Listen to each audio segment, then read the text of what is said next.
नमस्कार, मैं हूं Raj Narayan Mishra. D News 24x7 में आपका स्वागत है। आइए डालते हैं एक नजर आज की सुर्खियों। नमस्कार, मैं हूं Raj Narayan Mishra. D News 24x7 के सवाल जवाब कार्यक्रम में आपका स्वागत है।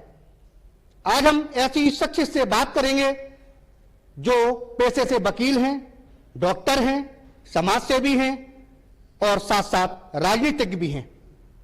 हम उनको राजनीतिक इसीलिए कह रहे हैं क्योंकि उन्होंने एक पार्टी की स्थापना की है जिसका नाम है बहुजन समाजवादी पार्टी। हम बात करेंगे बहुजन समाजवादी पार्टी के जो अध्यक्ष हैं डॉक्टर बनारसी दास जी से और उनसे जानने की कोशिश करेंगे कि उन्होंने बहुजन समाजवादी पार्टी का जो नाम है वो बहुजन समाजवादी पार्टी और बहुजन पार्टी दोनों के नाम सेम मिलते जुलते हैं।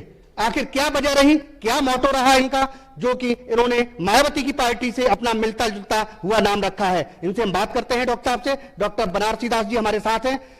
जी डॉक्टर साहब, आप ये बताएं, आपने बहुजन समाजवादी पार्टी की स्थापना की है, पार्टी बनाई है, क्या वजह है आपने मायावती की पार्टी जो बहुजन पार्टी है पहले से ऑलरेडी, उसको नकल क्यों किया आपने?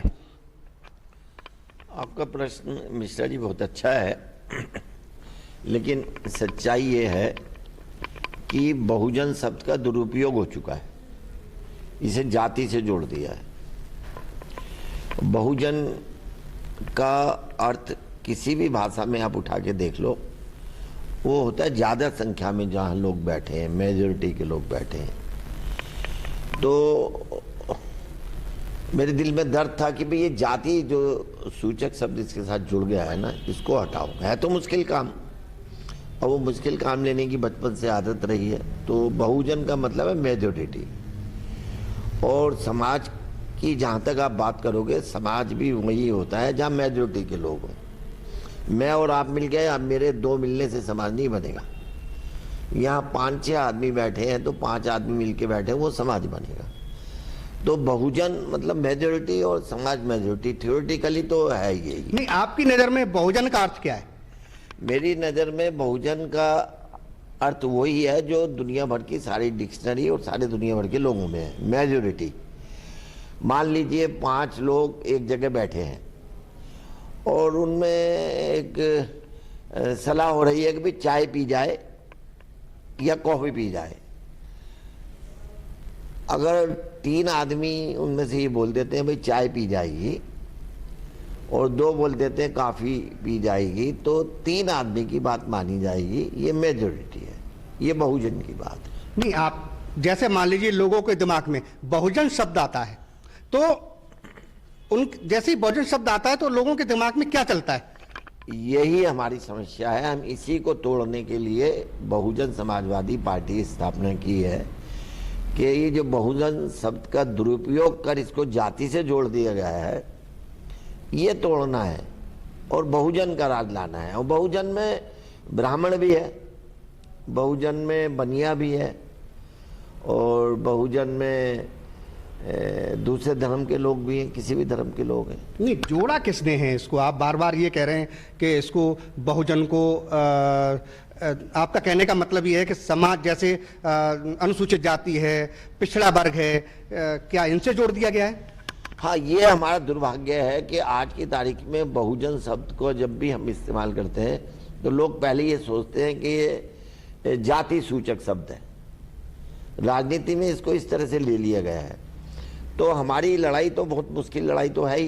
पहले हमें ये तोड़ना पड़ता है कि भाई ये जाति सूचक शब्द नहीं है, ये आपके लिए बनाया है, मेजोरिटी के लिए बनाया है, इससे जाति का कोई मतलब नहीं है। तो क्या जो बहुजन शब्द है वो वोट बैंक है क्या?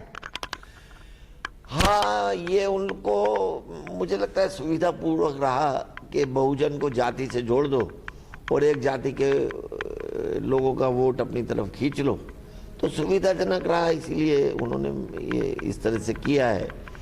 और चूंकि कालांतर में बहुत दिनों तक यूज होता रहा है, तो बहुजन कहते ही ये समझ में आता है भाई तो दलित पार्टी है या फला जाति की पार्टी है। तो अब उस लड़ाई में हमें कठिनाई तो होगी, और हमें तो आदत है कठिनाई से काम करने की।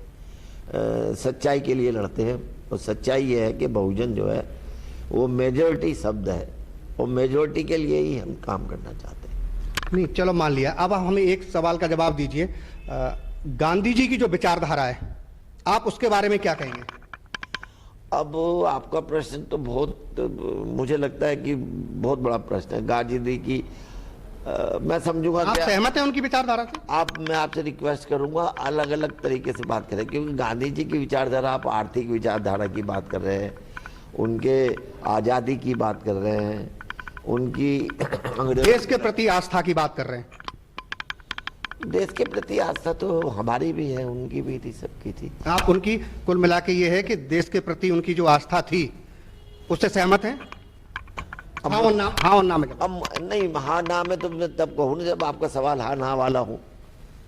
हाँ ना वाला है ही नहीं। आप तो बिल्कुल ऐसे बोल रहे हैं कि गांधी जी की आस्था रखते हैं। नहीं तो क्या गांधी जी के विचारों से आप सहमत नहीं हैं? आप मेरे दोस्त हैं इतने दिन से, आप मेरे सारे विचारों से सहमत हो सकते हैं, मैं तो नहीं मानता नहीं होंगे, और मुझे लगता है होने भी नहीं चाहिए। मैं अपना एक आदमी हूं, तो कहीं उनसे अच्छी बातों में सहमत हो सकता हूं, कहीं उनकी बातों में सहमत नहीं हो सकता हूं। चलिए बताइए, लोहिया जी की विचारधारा से आप कितनी सहमत हैं? आप बहुत बड़ा प्रश्न कर रहे हैं, और एक छोटे से 2 मिनट में उसका आंसर चाहते हैं। ये लोग बहुत बड़ी शख्सियत थे, गांधी जी हुए, लोहिया हुए, और इनसे भी बड़े मैं समझता हूँ कार्ल मार्क्स हुए। इन लोगों ने एक जीवन लगा दिया, समुद्र बना दिया, उसे हम एक चम्मच में नहीं डिस्कस कर सकते। चलिए 2 मिनट में डिस्कस नहीं कर सकते। जी, अभी आपने बोला कि इन्होंने, माफी चाहूं जी आपने बोला कि इन्होंने सारा जीवन लगा दिया, ठीक है। हाँ, और पूरा, लेकिन कांग्रेस, जो कांग्रेस पार्टी है वो गांधी विचारधारा की पार्टी है। समाजवादी पार्टी है वो लोहिया की विचारधारा की पार्टी है। बीजेपी है उसको लोग आरएसएस की विचारधारा की पार्टी मानते हैं। जो बहुजन समाज पार्टी है वो अंबेडकरवादी विचारधारा की पार्टी है। आपकी कौन सी विचारधारा है, मैं ये जानना चाहूंगा। एक्चुअली मिश्रा जी, मैं शुरू से यही आपको समझा रहा हूं कि हमारा ये सबसे कठिन कार्य है कि हम बहुजन के साथ दलित या फला जाति को तोड़ना चाहते हैं। वो मैं आपको समझाने में अभी तक असमर्थ रहा हूं। बहुजन का मतलब आप कहीं भी डिक्शनरी उठा के देख ले, मेजॉरिटी गिना जाएगा। तो सर मैंने ये अंबेडकरवादी विचारधारा एक पार्टी की है, खुल्लम खुल्ला है। दूसरी चीज, लोहिया विचारधारा वाले समाजवादी पार्टी खुल्लम खुल्ला वो बोलते हैं अपने को, हम लोहिया जी की विचारधारा वाले आदमी हैं। कांग्रेस पार्टी साफ बोलती है कि हम गांधीवादी विचारधारा के हैं। बीजेपी को लोग कहते हैं कि आरएसएस की विचारधारा वाली पार्टी है। मेरा प्रश्न सिर्फ ये है कि आप किस विचारधारा वाली पार्टी हैं? हम सिर्फ मेजॉरिटी की विचारधारा की पार्टी हैं, जो बहुमत के लिए काम करना चाहती है। जैसे हिंदुस्तान में इस समय कहते हैं 130 करोड़ लोग हैं, हम चाहते हैं 80 करोड़ लोगों के लिए काम करें, 90 करोड़ लोगों के लिए काम करें, 100 करोड़ लोगों के लिए काम करें। ये हमारी विचारधारा है। चलिए ये बात हम मानते हैं। आपने अभी कहा कि बहुजन शब्द का अर्थ है मेजॉरिटी, है ना, हम मेजॉरिटी के लिए काम करना चाहते हैं। हम आपकी बात मेजॉरिटी, हम आपकी बात मान लेते हैं, आप मेजॉरिटी के लिए काम करना चाहते हैं। लेकिन सवाल यहां पर उठता है कि आपने बहुजन समाजवादी पार्टी की स्थापना की, लेकिन आपने सबसे पहले डॉक्टर भीमराव अंबेडकरवादी विचारधारा को आप मानते हैं, जिससे कि आपने उनका फोटो लगाया है और किसी का फोटो आपने नहीं लगाया। तो मैं कैसे मानूं? मैं तो यही समझता हूं कि बहुजन समाज पार्टी, वो आपने एक स्वतंत्रता सेनानियों के और भी लोगों के फोटो हो सकते हैं, है ना, लेकिन एक विचारधारा वाली बात कर रहा हूं मैं। न गांधी जी की विचारधारा आपसे मेल खाती है, इसका मतलब ये है आपके पोस्टर बताते हैं। तो मैं बस इसको क्लियर करना चाहता हूं कि आप किस विचारधारा वाली पार्टी हैं। जैसे मैं राम का फोटो लगाता हूं, तो मोटे तौर पर मैं हिंदू आदमी हूं।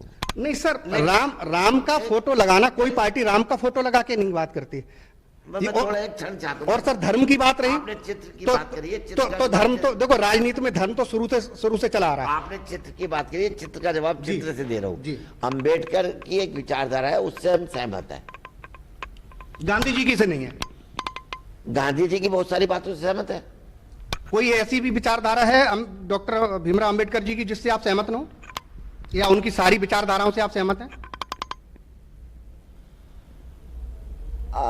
एक्चुअली आप जो है ना, जो भी मुझे प्रश्न कर रहे हो ना, ऐसे झोले भर भर के कर रहे हो और उसमें हजारों क्वेश्चन बनते हैं। अभी जैसे पूछा आपने कि भाई गांधी जी की विचारधारा से सहमत हो। मैं सर इसीलिए पूछना चाह रहा हूं आपसे कि ये हर पार्टियों की अपनी अपनी एक विचारधारा है, तो आप कौन सी विचारधारा के हैं जो अपनी पार्टी उसके आधार पर चलाना चाहते हैं? मेरे कहने का मकसद ये है। आप हाँ और ना में आंसर नहीं दे रहे, आप भी बात को घुमा रहे हैं।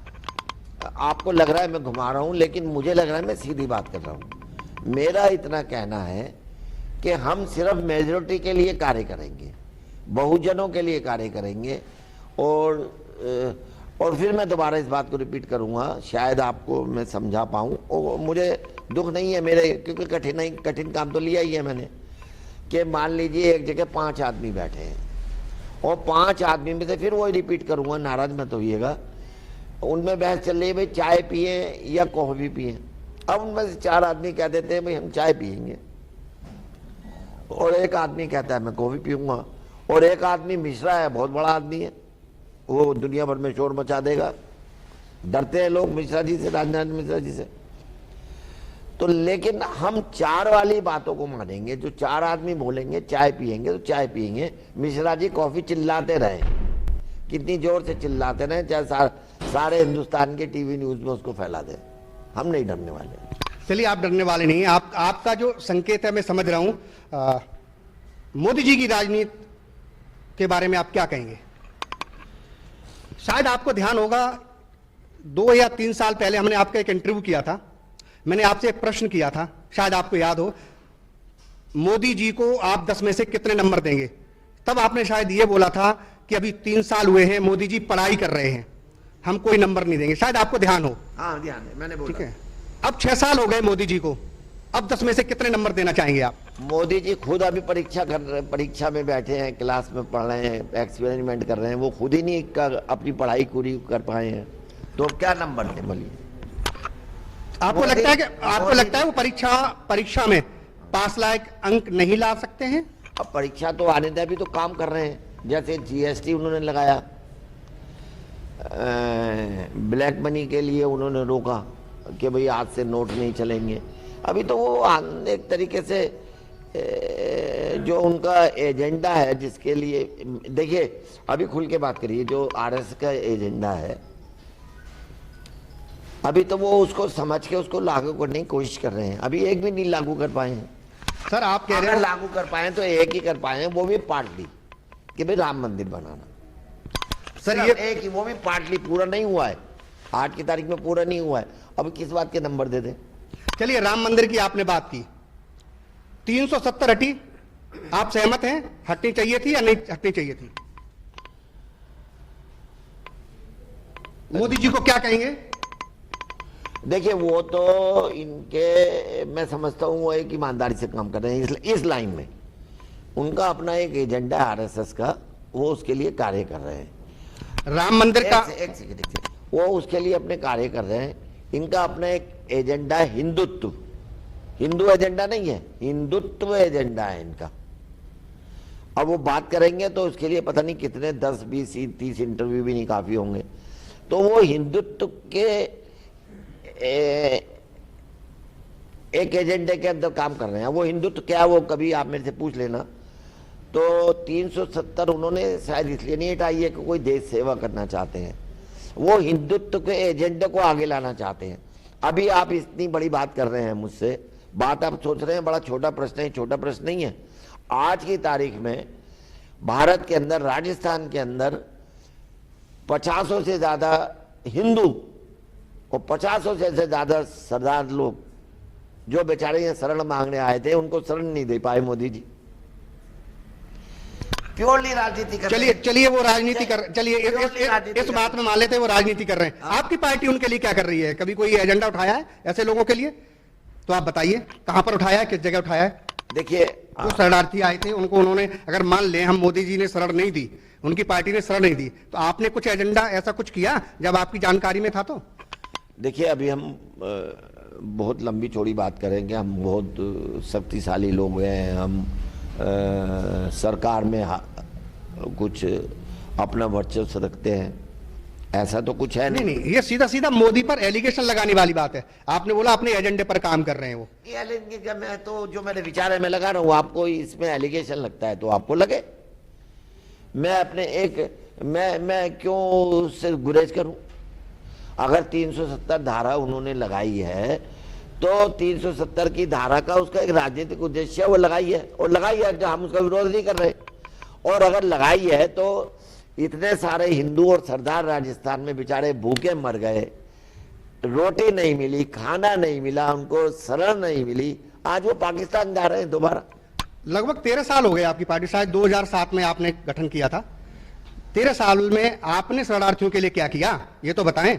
आप बीजेपी पर आरोप लगाते जा रहे हैं, लेकिन आपकी पार्टी ने क्या किया? मैं अपने विचार दे रहा हूं, आपको मैं क्षमा मांग रहा हूं। अपने विचार प्रकट करना किसी को गाली देना नहीं होता है, ये मैं समझता हूं एक बहुत बुरी बात है। आप पेशे से वकील हैं, आरोप आप समझते हैं कि आरोप किसको कहते हैं और गाली देना किसको कहते हैं? मैं किसी पर आरोप नहीं लगा रहा।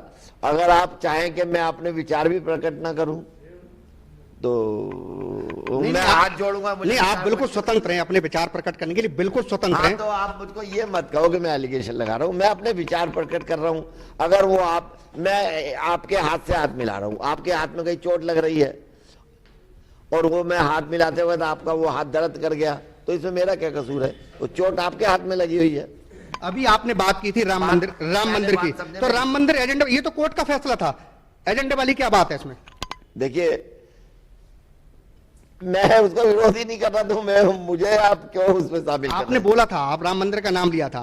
राम मंदिर का नाम लिया था कि वो तो उनके एजेंडे में है राम मंदिर। हिंदुत्व के एजेंडे है ना, राम एजेंडे में नहीं है, इनके एजेंडे में हिंदुत्व है। अगर मैं डिटेल में जाऊंगा तो मिश्रा जी आप भी परेशान हो जाएंगे, मैं बता रहा हूं, क्योंकि वो आपको इंटरव्यू काफी नहीं रहेगा इतनी बातें करने के लिए। चलिए मान गया, आप बहुत ज्यादा परेशान हो जाएंगे। नहीं, मैं अगर आपसे पूछ बैठूं what is the difference between Hindutva and Hindu religion, बोलो क्या है? नहीं सुनिए, अगर मैं पार्टी चलाऊंगा, अगर मैं पार्टी का अध्यक्ष होता तो मैं इसका जवाब जरूर देता। मैं पत्रकार हूं, पत्रकार की हैसियत में आपसे क्वेश्चन कर रहा हूं। अगर मैं एक पार्टी का अध्यक्ष होता तो जरूर इसका जवाब देता। पहली बात। अच्छा, दूसरी बात मैं ये पूछना चाह रहा हूं, आप हिंदुत्व को समझिए। हिंदुत्व एक बात नहीं है, हिंदुत्व अलग चीज है और हिंदू अलग चीज है। ये हिंदुत्व एजेंडा लाना चाह रहे हैं और कभी बात होगी खुल के बात भी करेंगे, कभी हमारी शक्ति आएगी तो आगे भी बढ़ेंगे, बात भी करेंगे, देखेंगे भी। चलिए ये चीज को ही मानते हैं, हम वापस आपकी पार्टी पर दोबारा आते हैं। आइए। अगर आपको भी नहीं लगता कि बहुजन शब्द वोट बैंक है तो आप उसकी जगह सर्वजन भी लगा सकते थे, क्यों नहीं लगाया आपने? जैसे सर्वजन हिताय, सर्वजन सुखाय, इस बार जो है ना, तो सर्वजन क्यों नहीं लगाया आपने? फिर बहुजन शब्द के इस्तेमाल, आप ही वोट बैंक के इसका मतलब है पीछे कोई खेल खेलना चाहते हैं क्या? आप मिश्रा जी ने इस बार पंडित वाला वो किया, और मैं पंडितों को पंडित का मतलब खाली जन्म लेना नहीं होता है, ज्ञानियों की। नहीं, मैं पंडित वाली बात नहीं कर रहा हूं, मैं तो एज ए पत्रकार आपसे सवाल कर रहा हूं। मैं मिश्रा जी का आदर करता हूं। मिश्रा जी को बता दूं, सर्वजन इसलिए नहीं लगाया कि सर्वजन का तो भला भगवान भी नहीं कर सकता। अगर भगवान बारिश करेगा तो कुमार का नुकसान होगा, और अगर भगवान सूखा करेगा तो किसान का नुकसान होगा। नहीं, ये तो आप बात देखो अब, नहीं, आप बात को गोल मोल मत करें। नहीं, गोल नहीं है, बिल्कुल गोल न करें। नहीं, क्या आपको नहीं लगता कि वास्तव में आप बहुजन शब्द का इस्तेमाल करके कुछ अपना एजेंडा हल आप भी करना चाहते हो? मैं सीधा जवाब, बात तो लीजिए। सर्जन भगवान भी नहीं लागू कर सकता तो बनारसी दास की बहुजन समाजवादी पार्टी क्या करेगी? जब जो काम भगवान नहीं कर सकता सर्जन का, वो मैं कैसे कर सकता हूं? हम कोशिश कर सकते हैं कि मेजॉरिटी के लोगों की भलाई की बात करें। मैं आपको बता चुका हूं, अगर आपको उसमें कोई आपत्ति है तो बोले। भगवान बारिश करेगा तो कुमार का नुकसान होगा। देखिए ये तो जोड़ा है, सुख दुख का जोड़ा चला आ रहा है, लाभ हानि का जोड़ा चला आ रहा है। ये तो एक एक सिस्टम है, प्रकृति है, उसको हम नहीं टाल सकते हैं। लेकिन हम बात हमारी बहुजन पर आ रही है। आप ये देखिए, राजनीतिक पार्टी है, मैं राजनीतिक पार्टी की बात कर रहा हूं। राजनीति में हर शब्द का एक अर्थ होता है। मिश्रा जी, आपने पहला प्रश्न जिसकी मुझे पढ़ाई करनी चाहिए वो ये है कि सर्वजन क्यों नहीं रखा। मैं आपको इसकी बधाई देता हूं और मैं इसका जवाब को दे चुका हूं कि सर्वजन दुनिया की कोई ताकत नहीं जो सबका भला कर सके। मैं घर में भी जाऊंगा, एक चीज लेकर आऊंगा तो उसको 4 आदमी पसंद करेंगे, एक नहीं पसंद करेगा। तो सर्जन को तो भूल जाओ। आप क्या कर सकते हैं, आप मैक्सिमम लोगों का फायदा कर सकते हैं, मेजॉरिटी के लोगों का फायदा कर सकते हैं। आप सर्जन का कभी भला नहीं कर सकते मिश्रा जी। चलिए, अभी किसानों की बात चल रही है, किसान आंदोलन कर रहे हैं, इसके बारे में बीजेपी सरकार पर क्या टिप्पणी करेंगे आप? अब एक्चुअली क्या है, मैं आपको मिश्रा जी, आप बहुत मिश्रा के रूप में ज्ञानी हैं, लेकिन आप प्रश्न ऐसे कर रहे हैं जो छोटे प्रश्न नहीं है। ये तो किसानों का मामला है। हाँ, किसान प्रदर्शन कर रहे हैं, है ना? जो एमएसपी लागू हुई है, तो आप उसके पक्ष में हैं या नहीं है? मैं ये आपके विचार जानना चाहता हूं। देखिए, बात ये है, जहां तक बात है, मैं इसके पक्ष में तो कुछ भी नहीं बोल रहा हूं। देखिए, जहां तक किसान की बात है, फिर वही वाली बात उठ जाएगी कि भाई किसान कौन होता है। किसान गाड़ी में आने वाला आदमी होता है, किसान ट्रैक्टर में चलने वाला आदमी होता है। हाँ, और ना के पूछ रहा हूँ, एमएसपी से आपका समर्थन करते हैं या नहीं करते हैं? मैं सीधा सवाल आपसे पूछ रहा हूँ, आप बात को बार बार घुमा देते हो। आप किसान, बीजेपी सरकार ने एमएसपी लागू की है और ये पहले से चली आ रही है। एमएसपी आप ये क्यों कह रहे हैं? प्रश्न आप ठीक करो, है ना? अब इसमें तीन नहीं, एमएसपी मैं आपको बोल रहा हूं, एमएसपी पहले से चली आ रही है, लेकिन इसमें जो ये 3 कानून लाए, आप उसका समर्थन करेंगे या नहीं करेंगे? मेरे कहने का मतलब ये है। देखो मिश्रा जी, क्या है, आपको मैं बताता हूं और शायद मैं आपको समझा पाऊं।